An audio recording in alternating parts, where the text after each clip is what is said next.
Bonjour les amis.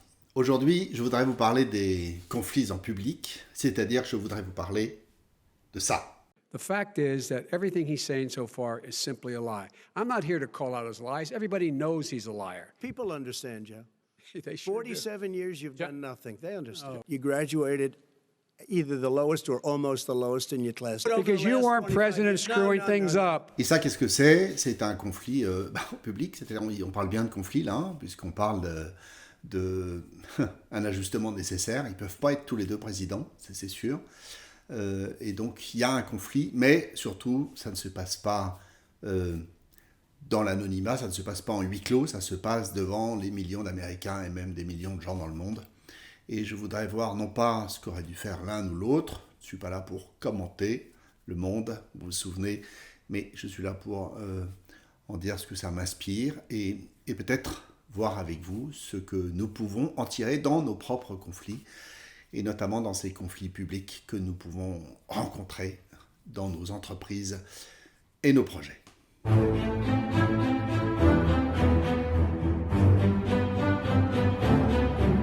Alors voilà, la première chose que je peux dire, c'est, encore une fois, je ne vais pas expliquer ce qu'aurait dû faire Joe Biden ou je ne vais pas expliquer ce qu'aurait dû faire Donald Trump, je serais bien embarrassé et je me trouverais fort arrogant de le faire, je laisse ça à d'autres.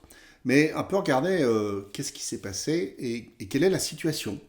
Et la situation, eh bien, c'est ces deux hommes qui s'affrontent en public, donc, comme je l'ai dit. Et moi, je crois qu'en cette circonstance, le pire objectif, c'est de vouloir gagner. Et la pire chose que vous pouvez avoir envie de faire, c'est avoir envie de battre l'autre, comme si vous étiez dans un tournoi de chevalerie. Vous savez que je milite pour une nouvelle chevalerie, c'est pour ça que je pense à ça.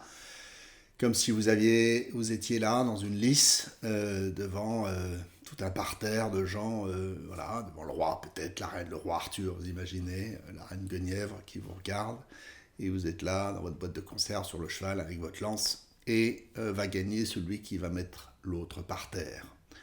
Et moi, je crois que c'est la pire chose à faire, parce que vous n'êtes pas dans ce cadre-là, et vous n'êtes pas dans un cadre établi, vous n'êtes pas dans ce cadre extrêmement formel, qui pourtant modèle notre imaginaire. Et la pire chose que vous pouvez avoir envie de faire, c'est justement de mettre l'autre par terre, parce que sans doute, il n'attend que ça, et vous allez finalement vous montrer sous votre pire jour, celui d'un être qui ne pense qu'à défendre son ego, qui ne pense qu'à humilier l'autre, l'abattre. Non, l'enjeu, ça n'est pas vous, ça n'est pas le combat que vous menez, ça n'est pas votre adversaire, tout simplement parce que l'ajustement de ce conflit-là n'est pas aux mains de votre adversaire. Et typiquement dans un débat présidentiel comme celui-là, l'ajustement, il est décidé par les électeurs.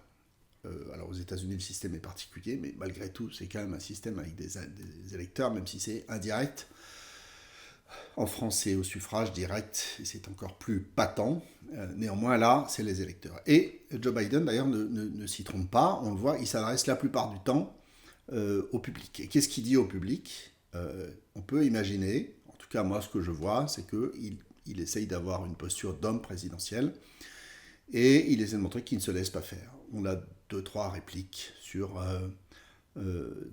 comme celle-là, And the fact is, this man doesn't know what he's talking about. ou encore celle-là. Well, it's hard to get any word in with this clown. Personnellement, je pense qu'il aurait mieux fait d'éviter ça, parce que je trouve qu'il abîme sa stature d'homme présidentiel. Pour autant, je ne suis pas américain, je ne suis pas dans cette culture-là, et je me garderai bien de juger. En tout cas, la question que vous devez vous poser, que nous devons nous poser, parce que ça m'arrive aussi, c'est non pas comment je vais gagner contre celui avec qui je suis en conflit, mais comment je vais apparaître aux yeux du public dans ce combat à la loyale. Et parfois, il vaut mieux être à terre dans ce conflit que gagner.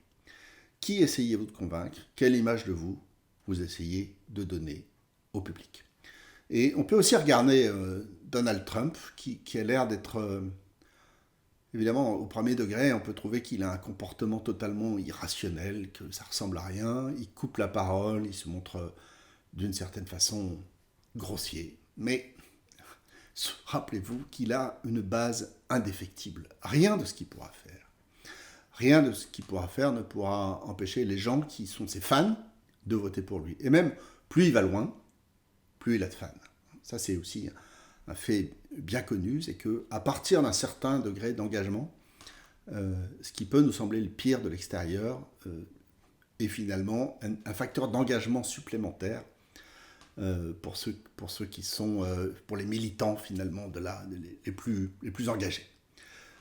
Là, ce qu'il essaie de faire Trump, on peut l'imaginer, c'est de montrer c'est de faire Make Donald Great Again, hein, c'est MDGA, c'est pas America, mais Donald.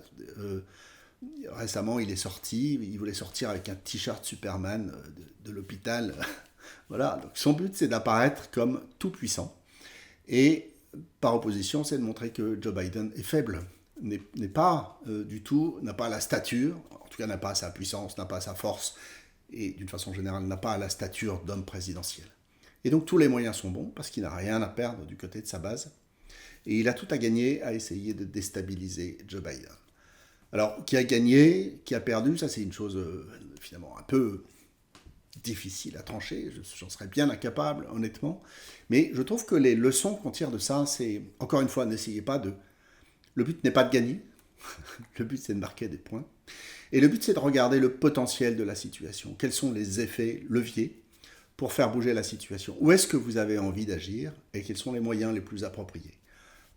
Les moyens les plus appropriés, j'aime bien prendre l'image de comment on fait pour abattre un immeuble. On place des charges aux endroits névralgiques. On ne va pas casser un immeuble brique par brique, comme on casserait quelque chose de petit. Un immeuble en Lego, c'est facile, on donne un coup de pied, c'est fini. Un vrai immeuble, c'est une autre chose. Si on commence à le démonter pierre à pierre, on va y passer des siècles. Et on ne va pas non plus casser ce qui est le plus fragile, sinon on casserait les vitres. On va casser là où c'est l'endroit le plus fragile, où il y a l'effet levier le plus grand, où nos charges, on aura le moins de charges explosives à mettre pour que tous les meubles s'effondrent. Et je peux imaginer qu'ici, du côté de Joe Biden, l'effet, l'endroit un peu faible, c'est justement sans doute sa santé, ou en tout cas son énergie, son énergie, le fait qu'il est en possession de tous ses moyens. D'ailleurs, Trump attaque là-dessus, comme quoi il n'est pas le plus intelligent, comme quoi il y a des problèmes de mémoire, comme quoi... Et Joe Biden, évidemment, n'a qu'une envie, c'est de pousser l'autre à la faute, à le montrer aussi fou qu'il peut paraître l'être, honnêtement, disons les choses simplement. Alors, ça suppose quand même un peu de cynisme, c'est-à-dire que ça suppose d'être capable de renoncer à un combat à la loyale pour aller sur un terrain où vous aurez plus de chances d'engranger des points. Et moi qui milite pour ce que j'appelle une nouvelle chevalerie, eh bien, vous pouvez imaginer que j'aimerais voir des combats à la loyale.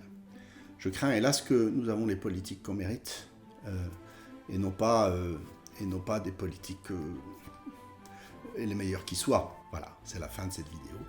Merci, à bientôt, cliquez, partagez, et à bientôt sur cette chaîne.